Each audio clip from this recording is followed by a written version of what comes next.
CM గారి మీద గౌరవ ముఖ్యమంత్రి రేవంత్ రెడ్డి గారి మీద రకరకాలుగా మాట్లాడుతూ ఉన్నారు. కానీ వాళ్ళు మాట్లాడేది దొంగతనం చేసినోడు దొంగ దొంగనని మాట్లాడుతున్నారు, దొంగతనం చేసినోడు దొంగ దొంగని మాట్లాడుతున్నారు.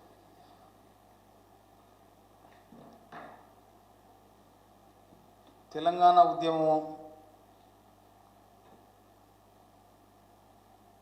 తెలంగాణ ఉద్యమము 2001లో ప్రారంభించింది కాదు. అది తెలంగాణ ఉద్యమం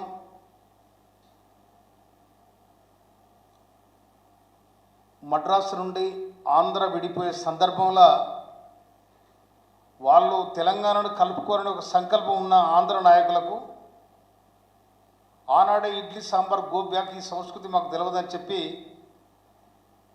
1952లోనే దీనికి బీజం పడింది. అంతకుముందే తెలంగాణ సాయుధ రహితంగా పోరాటం నడుస్తూనే ఉంది ఒక దిక్కు. అది అయిపోయిన తర్వాత మద్రాసు రాష్ట్రం నుంచి మద్రాసు నుండి ఆంధ్ర విడిపోయే సందర్భంగా 1953లో ఆంధ్ర మద్రాసు విడిపోయిన తర్వాత 56లో భాషా ప్రయుక్త రాష్ట్రాలు ఒక భాష మాట్లాడే వాళ్ళు ఒక్కటికే ఉండాలని చెప్పి కేంద్ర ప్రభుత్వం తీసుకున్న నిర్ణయానికి ఆంధ్ర తెలంగాణ కలవాలని సందర్భం వచ్చినాడు.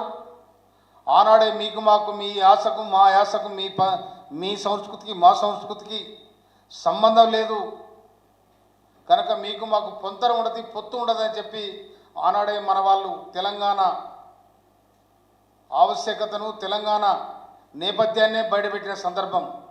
ఆ తర్వాత 1969 తెలంగాణ ఉద్యమం ఉవ్వెత్తున లేచి విద్యార్థి లోకం మా తెలంగాణ మాకు కావాలన్నాడు. పత్రికలు లేవు, టీవీలు లేవు, బస్సులు లేవు, ఏది లేకున్నా కూడా ఒక్క మాటతోని తెలంగాణ ఉద్యమం ఉవ్వెత్తున నడిస్తే కాసు బ్రహ్మానందరెడ్డి కసాయి తూటాలకు 372 మంది విద్యార్థులు నేల కొరిగిన సందర్భం. ఆ నేపథ్యమే ఇవాళ తెలంగాణ ఉద్యమైంది. కానీ ఇవాళ నేనే తెచ్చిన తెలంగాణ, నేనే మూడ కట్టుకొచ్చిన, మా మూడ కట్టుకొచ్చిండు, లేకపోతే మా అయ్య మూడ కట్టుకొచ్చిండు, ఇవన్నీ పనికిరాని మాటలు మాట్లాడుతూ ఉన్నారు. వేలాది మంది తెలంగాణ అమరవీరుల త్యాగఫలం ఇవాళ తెలంగాణ ఏర్పడింది.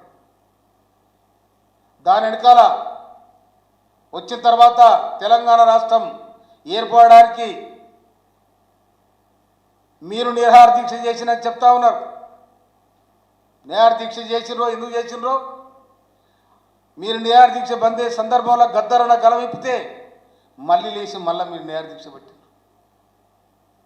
దీనికంతటికీ మేమే దీనికి వారసులం, మేమే తెలంగాణ అనేది మీరు ఫీల్ అవుతూ ఉన్నారు. అది కరెక్ట్ కాదు. తెలంగాణ ఉద్యమం రకరకాల అంచెలంచెలుగా జమగూడిన సందర్భం. సకల జిల్లా సమ్మె గారు సబ్బండ వర్గాలు రోడ్డు మీదకి వచ్చి మా తెలంగాణ మాకు కావాలంటే సోనియా గాంధీ తెలంగాణను ప్రకటించిన తర్వాత 2009లో తెలంగాణ చిదంబరం హోమ్ మినిస్టర్, కేంద్ర హోమ్ మినిస్టర్ ఉండి తెలంగాణ ప్రకటించితే అనివార్య కారణాల వల్ల లేట్ అయింది. 2013లో ఇలా తెలంగాణ ప్రకటించడం జరిగింది. ప్రకటించిన తెలంగాణలో సోనియా గాంధీ నిండుగా తెలంగాణ ఇస్తున్నామో దీన్ని బడుగు బలహీన వర్గాలకు, సబ్బండ వర్గాలకు సమ్మెలు చేసిండ్రు, రోడ్ల మీద పడ్డరు, పిల్లలు చనిపోయినరు కనుక వాళ్ళ ఆత్మశాంతి కోసం, ఆర్థిక రాజకీయ అభివృద్ధి కోసం తెలంగాణ పాటుపడాలని సంకల్పించింది సోనియా గాంధీ. కానీ మీరు చేసిన పనేటిది తెలంగాణ రాకపోతే మీరు మొత్తం చదువుకోరు మంచిగా.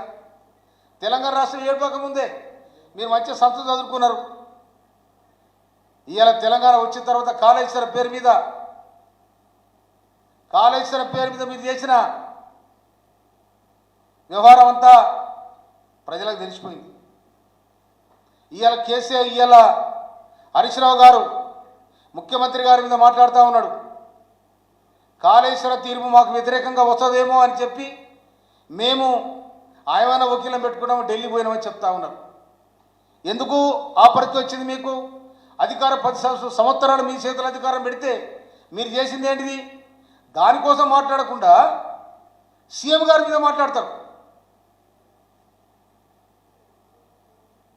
అందుకోసమనే తెలంగాణ ప్రజలు మీరు ఏదో అనుకుంటా ఉన్నారు, లొటబెడ ప్రజలకు నక్కాశ పడ్డట్టు మళ్ళీ మేమేమొస్తాం, మేము యాడికి వస్తాను, మీరు యాడికి వస్తారు? గీడ ఉన్నకి అసెంబ్లీకి రాకపోతాడు పెద్ద మనిషి, కేసీఆర్కి అసెంబ్లీ రాకపోతా ఉన్నాడు. నిన్న పోయి బదిలాడి పోయి ఆ సిరిసిల్ల కాడ పాప జీవరెడ్డికి ఇది జీవం వహించారు. కానీ హరీష్ రావు గారు మాట్లాడే విధానం, ఆర్టీసీ సమ్మె, మీ పీరియడ్ల కార్మికులు సమ్మె చేస్తే 34 మంది చచ్చిపోయారు మీ కారణంగా. ఇవాళ లేనిపోని అపోలు పెట్టి ఆర్టీసీ కార్మికులను ఎగదోచి సమ్మె చేయమని చెప్పి మీరు ప్రోత్సహిస్తూ ఉన్నారు. రాష్ట్ర ప్రభుత్వాన్ని, ముఖ్యమంత్రి గారిని మీరు తులనాడుతూ ఉన్నారు. కానీ మీ పీరియడ్ల పల్లెలకు ఎవరు పోలే, మీరు కట్టించిందంత ఏంటిది? శ్మశాన వాటికలు, బొందలగడ్డలు, వైకుంఠ ధామాలు. ఇవాళ గొప్ప చెప్తా ఉన్నారు దాన్ని. నువ్వు దొడ్డు బియ్యం వస్తే మొత్తం అది బర్లకు పూర్తిల భాషను దొంగతనం అమ్ముకున్నారు, రీసైక్లింగ్ చేసి ఆ బియ్యాన్ని అమ్ముకున్నారు. ఇలా బ్రహ్మాండంగా సన్న బియ్యం ఇస్తూ ఉంది కాంగ్రెస్ సర్కార్, రేవంత్ రెడ్డి గారు ప్రభుత్వం. బ్రహ్మాండంగా 5 లక్షలు చిల్లు కట్టిస్తూ ఉన్నారు. మీరు కట్టించిన బొందలగడ్డలు ఇవాళ విద్యా స్కూల్ పెడతా ఉన్నారు, ఇంటిగ్రేటెడ్ స్కూల్ పెట్టారు. నా నియోజకవర్గానికి కూడా ఇంటిగ్రేటెడ్ స్కూల్ ఉంది, ఇవాళ పని నడుస్తూ ఉంది. కనుక ఇవన్నీ కూడా ప్రజల కోసం, ప్రజల చేత ఎన్నుకోబడి తెలంగాణ మీకు అప్పచెప్తే తెరులు చేసిరని చెప్పి ప్రజలు ఇటువైపు తిరిగి కాంగ్రెస్ పార్టీని అధికారం తీసుకొచ్చారు. మళ్ళీ కూడా నికారసైన ముఖ్యమంత్రిగా, భారతదేశంలోనే నెంబర్ 1 ముఖ్యమంత్రిగా రేవంత్ రెడ్డి గారి నాయకత్వంలో సాగుతున్న ప్రజాపాలన ఇది మీ కళ్ళమంట ఉన్నది. ఎందుకని చేస్తున్నాడు, ఏమేమి చేస్తున్నాడని అన్నీ చేస్తారు.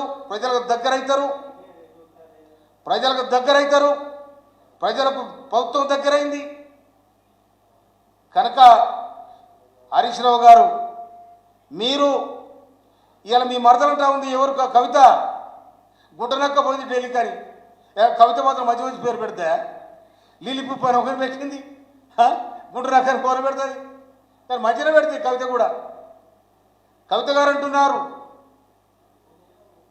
ఉద్యమకారులంతా అడక తింటున్నారని. మీరు సంపాదించిన దాంట్లో ఒక 10 రోజులు పెట్టి వాళ్ళకు, నువ్వు, మీ బావ, మీ అన్న, మీ తమ్ముడు అందరూ కుప్పలు దోసుకురు కదా, అలాగే ఇంత పెట్టి ఒక పైసంత పెట్టి మీరు చాలు. కనుక అమరవీరుల కోసం కవిత గారి, కేటీఆర్ కానీ ఎన్నడొచ్చారు మీరు పార్టీకి? తెలంగాణ ఉద్యమంలో ఎన్నడు చేరారు మీరు? 2006 మీద కేసీఆర్ రాజీనామా చేస్తే ఆగం మేఘాల మీద హరీష్ రావు మీ కుటుంబాన్ని ఆగం చేస్తుండ అని చెప్పి కొంతమంది ఆగ మేఘాల మీద ఫోన్ చేస్తే అమెరికాలో వచ్చి దబ్బన వచ్చారు మీరు. అప్పటిదాకా మీకు తెలంగాణ స్థితిగతులే వెనక. కనుక ఇవాళ అంత కూడబలుకొని ముఖ్యమంత్రి గారి మీద దాడి చేయాలని ప్రయత్నం చేస్తూ ఉన్నారు. మీ దాడి కానీ, మీ వ్యవహారాలు కానీ ప్రజలు నమ్మే పరిస్థితులు లేరు. ఎందుకంటే మీరు చేసిన విచ్ఛిన్నమైన రాజ్యపాలన ప్రజలు విసిగిపోయి కాంగ్రెస్ పట్టం కట్టింది. అందుకోసమనే ముఖ్యమంత్రి గారు రేవంత్ రెడ్డి గారి నాయకత్వంలో సాగుతున్న ప్రజాపాలన మళ్ళా కూడా రాజ్యాధికారానికి వచ్చేది కాంగ్రెస్ పార్టీ అని నేను నొక్కి చెప్తా ఉన్నాను. ఎందుకంటే మీకు అప్పచెప్పారు, మీరు అప్పచెప్తే మీ 5 మంది అవ్వబడరాడా, ఇంకెవరు అవ్వలే. ఇది అందరి సమిష్టిగా నడుస్తున్న ప్రభుత్వం. ఇది ఆర్టీసీ కార్మికులకు మనం చేస్తాను. నేను ప్రభుత్వం నిన్న కూడా ప్రకటించడం జరిగింది. ఆర్టీసీ కార్మికుల మీద 23 తారీఖు నాడు క్యాబినెట్లో ఒక నిర్ణయానికి రావాలని కూడా గౌరవ ముఖ్యమంత్రి గారు నిన్న ఇచ్చిన స్టేట్మెంట్ చూసినాం మనం. అందుకనే మంది మాట వినకండి. అన్యుడు పోయినాక అధికారం కోల్పోగానే ఆర్టీసీ కార్మికులు యాదికొస్తారు, అంగన్వాడీ కార్మికులు యాదికొస్తారు, ఆశా వర్కర్లు యాదికొస్తారు. వీళ్ళు సమ్మె చేయకుండా నువ్వు సమ్మె చేసే సమ్మె చేయడానికి ఇంద్రపారు దగ్గరనే దాన్ని ఎత్తేసినావు, సమ్మె హక్కును కాలు రాసినావు. అందుకోసమనే మీరు రాష్ట్ర ప్రభుత్వం మీద, ముఖ్యమంత్రి గారి మీద మీరు చేసే వెకిలి చేస్తారు. ప్రజలు కూడా నవ్వుకుంటారు. 10 ఏళ్ళు వీళ్ళు ఏం చేశారని ప్రశ్నిస్తారు ప్రజలు. మళ్ళొస్తాడు యాడికి వస్తాడు? వస్తే అసెంబ్లీకి వస్తాడు, లేకపోతే పోయి మళ్ళీ బొమ్మలకు పోతాడు. యాడికి వస్తాడు? ఆయన కూడా ఆరోగ్యం బాగాలి, తిప్పలు పెడతారు మొత్తం. ఆయన కూడా 72 ఏళ్ళకి వచ్చిండు. కొడుకు ఒక దిక్కు, అల్లుడు ఒక దిక్కు. ఇక బిడ్డ అయితే మొత్తం నేను ఈ రాష్ట్రాన్ని మళ్ళీ నేను ముఖ్యమంత్రి అయితే ఆమంటుంది. ఇలా మరి హరీష్ రావు గారు చెప్పారు, ఈయన ముఖ్యమంత్రి అయితే ఎవరో హరీష్ రావు గారు చెప్పారు. కవిత అయిద్దా, కేసీఆర్ అవుతాడా, నువ్వైతావా, లేకపోతే నీ బామ్మర్ది అవుతాడా? ఎంతమంది ముఖ్యమంత్రులు మీ ఇంట్లో? ఎంతమంది ముఖ్యమంత్రులు అవుతారు? కానీ కాంగ్రెస్కి ఒక్కడే ముఖ్యమంత్రి. అది కష్టజీవులను కాపాడే కాంగ్రెస్ పార్టీ. భూములు ఇచ్చింది కాంగ్రెస్ పార్టీ, ఇండ్లు ఇచ్చింది కాంగ్రెస్ పార్టీ, హాస్టల్ పెట్టింది కాంగ్రెస్ పార్టీ, పారిశ్రామిక విధానాన్ని డెవలప్ చేసింది కాంగ్రెస్ పార్టీ, ప్రాజెక్టులు కట్టించింది కాంగ్రెస్ పార్టీ, పారిశ్రామిక విధానాన్ని ముందుకు తీసుకొచ్చింది కాంగ్రెస్ పార్టీ. మీరేం కట్టించింది చెప్పండి? ఒక్క పరిశ్రమను స్థాపించిన ఇప్పటి వరకు మీరు? నిజంగా తెలంగాణ రాకముందు మీ ఆస్తులన్నీ, ఇప్పుడు వచ్చినాక మీ ఆస్తులన్నీ చెప్పండి. కనుక ముఖ్యమంత్రి గారి మీద గౌరవ హరీష్ రావు గారు ఏదన్నా మాట్లాడచ్చు అనుకొని మాట్లాడితే అది సరికాదు. ముఖ్యమంత్రి గారి మీద ఆనాడు, ఈనాడున్న రేవంత్ రెడ్డి గారి మీద ఆనాడు మీరు చేసిన కుట్ర ఇన్ఫార్మర్గా ఎవరు పంపించారో హరీష్ రావు గారు చెప్పాలి. ఇన్ఫార్మర్గా ఎవరు పంపించారు? అది మీరు గుండె చేసుకొని చెప్పాలి. మీరు చేసిన డ్రామా. కానీ ప్రజలు దాన్ని తిప్పికొట్టి ఈ రాష్ట్రానికి ముఖ్యమంత్రి గారు రేవంత్ రెడ్డి గారిని చేశారు. అది గుర్తుపెట్టుకోవాలి. అందుకోసమనే రాష్ట్ర ప్రభుత్వం మీద మన సభలో మాట్లాడుతూ ఉన్నారు. అందరూ యాదకొచ్చారు. ప్రభాకర్ రచయిత యాదకొస్తాడు. వాళ్ళని ఒకనాడు పిలిచి ఇంత ఛాయదాపిన పాపన పోలే. ఇలా ఆనాడే 2006లో గోరెడెంకన ఎవరు మన అంజన్న గూడంజన్న ఆనాడే సాహిత్యాన్ని ప్రజల మధ్య తీసుకొచ్చారు. అయ్యోనివా నువ్వు, అవ్వోనివా తెలంగాణోనికి నువ్వు తోటి పాలోనివాని ఆంధ్రులతోని ఆనాటి ఆ ఉద్యమంలో అది ఒక ఉవ్వెత్తులు లేచిపడింది. అందుకోసం మన తెలంగాణ ఉద్యమం అనేది ఇప్పుడు చిరస్థాయిగా ఉంటుంది. మీరు అనుకుంటారేమో మాతోనే తెలంగాణ పోయింది, మేమే రాదులం అనుకుంటే అది పొరపాటు. అది తెలంగాణ ఔన్నిత్యం, తెలంగాణ సంస్కృతి, తెలంగాణ చరిత్ర ఎప్పటికి ఉంటుంది. తెలంగాణ ఉద్యమకారుల చరిత్ర కూడా ఉంటుంది. అందుకోసమనే 6 గ్యారెంటీలో కూడా ముఖ్యమంత్రి గారు ఉద్యమకారులకు కూడా వాళ్ళకు అవకాశం కల్పించాలి. వాళ్ళ కొట్లాడనే బడుగు బలహీన వర్గాల ఎస్సీ ఎస్టీ బీసీ మాదిగల దప్పు మోగింది, కళాకారుల పాడ మోగింది, శ్రమజీవులు రోడ్డు మీదకి వచ్చిండ్రు, రైతాంగం నాగలు పట్టిండ్రు, వంట మార్పులైనాయి, సబ్బండ జాతులు వచ్చారు కాబట్టి తెలంగాణ ఏర్పడింది.